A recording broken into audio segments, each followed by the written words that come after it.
وہ تو اپنی جگہ موجود ہے, وہ اپنا انجوائے کر رہے ہیں پاکستان پریولیجز جو ان کو ملنی ہے, شہرت بھی انجوائے کر رہے ہیں, ریلیونس بھی انجوائے کر رہے ہیں. مگر جو اصل نقصان ہوا ہے سر, وہ ان ووٹرز کا ہوا ہے, ان عام شہریوں کا ہوا ہے جنہوں نے 8 فروری کو اس گھٹن کے ماحول میں بھی اپنے گھروں سے باہر نکل کر اپنا حق رائے دہی استعمال کیا تھا. فاختہ, گھڑیال, کون سا نہیں ہے انتخابی نشان جو ان کو الاٹ کیا گیا, ان انتخابی نشانوں کی نشاندہی کر کے چھوٹے چھوٹے بچوں کو بھی معلوم تھا کہ ان کا انتخابی نشان کیا ہے. انہوں نے امیدوار کا کسی کو نہیں پتا تھا, امیدوار بندہ جانتے تھے, میں تو خود عینی شاہد ہوں, ہم نے پوچھا ہے, انہیں امیدوار کا نام نہیں پتا تھا, انہیں انتخابی نشان کا نام پتا تھا. یہ ایک طریقہ کار تھا, اور طریقہ کار یہ نہیں تھا کہ اس میں جو قابلیت تھی وہ پاکستان تحریک انصاف کی نہیں تھی, ان ووٹرز کی آپ کہہ سکتے ہیں کہ ہمت تھی, ان ووٹرز کی ایک خواہش تھی کہ انہوں نے کن کو ووٹ دینا ہے, انہوں نے ووٹ دیا. دیکھیں ان تمام تر مشکلات کو فیس کرنے کے باوجود صرف پاکستان تحریک انصاف کے اعلیٰ عہدیداران پر سختیاں نہیں آئیں سر, یہ بات آپ ذہن میں رکھیں. یہ پہلے انتخابات ہم نے دیکھے ہیں جہاں پر ہٹ ہوئے ہیں عام شہری, براہ راست کارکنان, ووٹرز. اب وہ عام شہری ان تمام تر مشکلات کے باوجود گھروں سے باہر نکل کر اپنا حق رائے دہی استعمال کرتے ہیں, اور پھر ہماری ریاست اس حق رائے دہی کو جس طریقے سے کوڑے دان میں پھینک دیتی ہے. 8 فروری کے بعد 9 فروری کو فارم 45 سے فارم 47, بعد ازاں الیکشن ٹریبیونلز, اور پھر مخصوص نشستیں. الیکشن کمیشن نے کیا کیا, پشاور ہائی کورٹ نے کیا کیا, 12 جو سپریم کورٹ کا فل کورٹ تھا اس نے چلیں فیصلہ دے دیا, اس کے بعد الیکشن کمیشن نے کیا کیا, ہماری ریاست نے کیا کیا. اب یہاں پر میں یہ سمجھتا ہوں یہ ایک ریڈ لائن تھی جو کل کراس کر دی گئی ہے. اب اس کے بعد میری نزدیک اس بات آئیں کہ پہلے ایک جو عام کوشچن ہے ناظرین کے لیے کہ جو اس میں سلمان اکرم راجہ ہیں یا فیصل صدیقی ہیں, وہ مسلسل اس تمام ہیئرنگ کے دوران ایک ہی کوشچن اٹھا رہے تھے کہ جناب اب نظر ثانی بھی سنیں, اس پہ سب کچھ کریں, لیکن پہلے اپنا فیصلہ تو امپلیمنٹ کروائیں. جو 8 رکنی اکثریتی فیصلہ تھا 13 رکنی بینچ کا, وہ آپ نے اس طرف آپ جا ہی نہیں رہے کہ یہ امپلیمنٹ کیوں نہیں ہوا, یا آپ کا الیکشن کمیشن آپ کا حکم یہ کیوں نہیں مارا. 13 جولائی کہاں پہ ہے, اور آج پھر ایک مرتبہ پھر جولائی آنے والی ہے, اس طرف آپ جا ہی نہیں رہے. آپ کریں اس سب کو چھوڑ دیں, امپلیمنٹ ہوا ہی نہیں ہوا, نظر ثانی سنیں. سر 1 سال ہونے کو ہے 12 جولائی کے اس فیصلے کو عمل درآمد کی آپ بات کرتے ہیں. دیکھیں اس میں نا آپ نے بہت ساری, میں ناظرین کی آسانی کے لیے ایک چیز سامنے رکھ دیتا ہوں. آپ کو معلوم ہے جو بینچ کی کمپوزیشن, آگے آ جا, بہت سے دیوار کے ساتھ ٹیک لگانا چاہتے ہیں, بہت سے لوگ جو ہیں وہ بات کر رہے تھے کہ بھائی بینچ کی جو کمپوزیشن ہے وہ کیوں کر ایسے رکھی گئی ہے, کیوں کر جسٹس منصور علی شاہ, جسٹس منیب اختر اور جسٹس اطہر من اللہ, جسٹس شاہد وحید, ان تمام ججز صاحبان کو جو کہ باقاعدہ جن کے بارے میں کہا جاتا ہے یہ کانسٹیٹیوشنل مائنڈز ہیں پاکستان کے, انہیں شامل نہیں کیا گیا. اور وہ الگ بات ہے کہ انہوں نے فیصلہ بھی دیا ہوا ہے, بالکل صحیح. ان کو شامل نہ کرنے کی وجہ آپ کو سمجھ میں آ گئی. حامد خان صاحب کی ایک بات بری لگی تھی اس بینچ کو, جب حامد خان صاحب نے کہا 2 روز قبل اپنے آرگیومنٹس کے اندر کہ 26ویں آئینی ترمیم کو پہلے ڈیسائیڈ ہونا چاہیے تھا, کیونکہ 26ویں آئینی ترمیم کے بعد جو ججز صاحبان سپریم کورٹ میں ایلیویٹ ہو کر آئے ہیں ان ججز صاحبان کو اس بینچ کا حصہ بنا دیا ہے جو مرکزی کیس میں بھی نہیں تھے, اور وہ جس جانب اشارہ کر رہے تھے, کیا اس بینچ نے انہیں درست ثابت نہیں کر دیا؟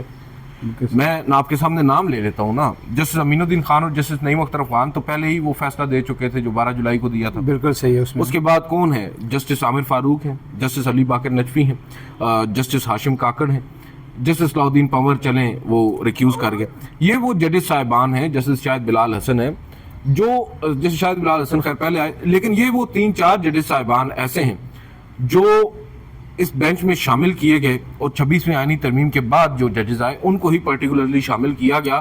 ان کو شامل نہ کرنے کی وجہ بھی آپ کو سمجھ میں آ گئی, کیونکہ یہ وہی ہیں جنہوں نے اب جسٹس امین الدین خان کے فیصلے پر دستخط کر دیے ہیں, اور جسٹس عقیل عباسی اور جسٹس عائشہ ملک. میں پہلے دن سے کہہ رہا ہوں, پہلے ہی جو مرضی کہیں, جسٹس عائشہ ملک ہوں, جسٹس عقیل عباسی ہوں, انہوں نے اپنا کام کیا, انہوں نے اپنی رائے دے دی. لیکن میں سمجھتا ہوں آج بھی کہ وہ اگر ججز صاحبان دونوں تھرو آؤٹ اس ہیئرنگ کا حصہ ہوتے اور وہ چلے نہ جاتے تو شاید بہت کچھ تبدیل بھی ہو سکتا تھا.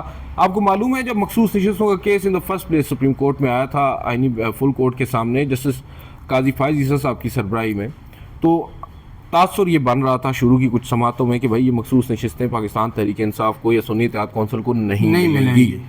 لیکن بعد ازاں پھر ہم نے دیکھا کہ اس میں, ایک منٹ آپ ان کی بات سن لیں. ناظرین اب کیونکہ سردار صاحب تھوڑے سے مصروف ہو گئے ہیں، اب جو ہم دیکھ رہے ہیں سپریم کورٹ آف پاکستان کا یہ جو فیصلہ آیا ہے اس کے آفٹر شاکس بھی ہمارے سامنے آنا شروع ہو چکے ہیں۔ آپ نے اب دیکھا ہوگا کہ باتیں چل رہی ہیں 27ویں آئینی ترمیم کی۔ یہ وہ 27ویں آئینی ترمیم ہے جو کہ 26ویں آئینی ترمیم کے اندر بہت ساری چیزیں جو نہیں کر پائی یہ حکومت اس وقت فار سرٹن ریزنز، اب ان کو عملی جامہ پہنایا جائے گا۔ اور جو بعض گشت شہر اقتدار میں اس کے حوالے سے چل رہی تھی گزشتہ چند ماہ سے، اب اس کے اوپر تھوڑا سا اس نے زور پکڑ لیا ہے، اور اب اس کے اوپر بات ہو رہی ہے کہ عدالتوں کے اندر جو تھوڑی بہت بھی ایک گنجائش باقی رہ گئی تھی 26ویں آئینی ترمیم کے باوجود، اسے بھی اب ختم کرنا ہے۔ بالخصوص اسلام آباد ہائی کورٹ جس میں اب بھی وہ ججز صاحبان موجود ہیں جو سو کالڈ درد سر بنے ہوئے ہیں کچھ لوگوں کے لیے، ان کے حوالے سے ایک فیصلہ بھی گو کہ لے لیا گیا ہے سپریم کورٹ آف پاکستان سے، اور جو سینیورٹی لسٹ ہے اس کو تبدیل کر دیا گیا ہے، ایک جج کو امپورٹ کیا گیا ہے لاہور ہائی کورٹ سے اور یہاں پر لا کر انہیں چیف جسٹس بنا دیا گیا ہے، اور توثیق بھی ہو گئی ہے سپریم کورٹ آف پاکستان سے۔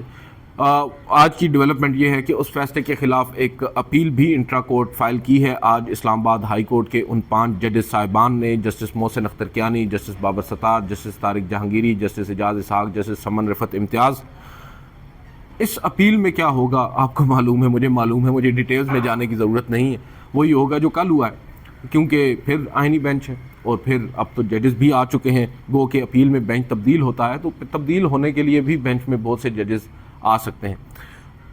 یہ ایک چیز ہے جو اسلام آباد ہائی کورٹ ہے۔ دوسری جانب سپریم کورٹ آف پاکستان ہے۔ سپریم کورٹ آف پاکستان کے اندر اس وقت جو سب سے بڑا مقدمہ سو کالڈ پولیٹیکل نیچر کا موجود ہے وہ مخصوص 26ویں آئینی ترمیم کا ہے، تو اس کا نتیجہ بھی اب آپ کے سامنے آ چکا ہے۔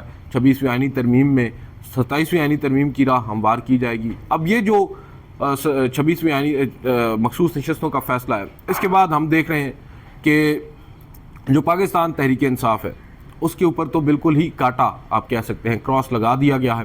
جو جسٹس اطہر منیلا کہا کرتے تھے کہ دیوار سے لگایا جا رہا ہے تو وہ لگا دیا گیا ہے ماشاءاللہ، اور پاکستان تحریک انصاف کی وہ قیادت جو جوڈیشل کمیشن کا بھی حصہ ہے، آج انہیں شاید تھوڑا سا احساس ہو بھی رہا ہو کہ جب جوڈیشل کمیشن میں چیف جسٹس یا اس وقت کی اسٹیبلشمنٹ کو ان کی خوشنودی حاصل کرنے کے لیے جسٹس علی باقر نجفی اور ان جیسے ججز صاحبان کو انہوں نے مخالفت نہیں کی، باوجود اس کے جو سپریم کورٹ کے ججز صاحبان تھے وہ مخالفت کر رہے تھے، جسٹس منصور، جسٹس منیب، یہ جو بیرسٹر گوہر تھے، بیرسٹر علی ظفر تھے، ان لوگوں نے مخالفت نہیں کی تھی، اور پھر نتیجہ بھی آپ نے کل دیکھ لیا کیا آیا۔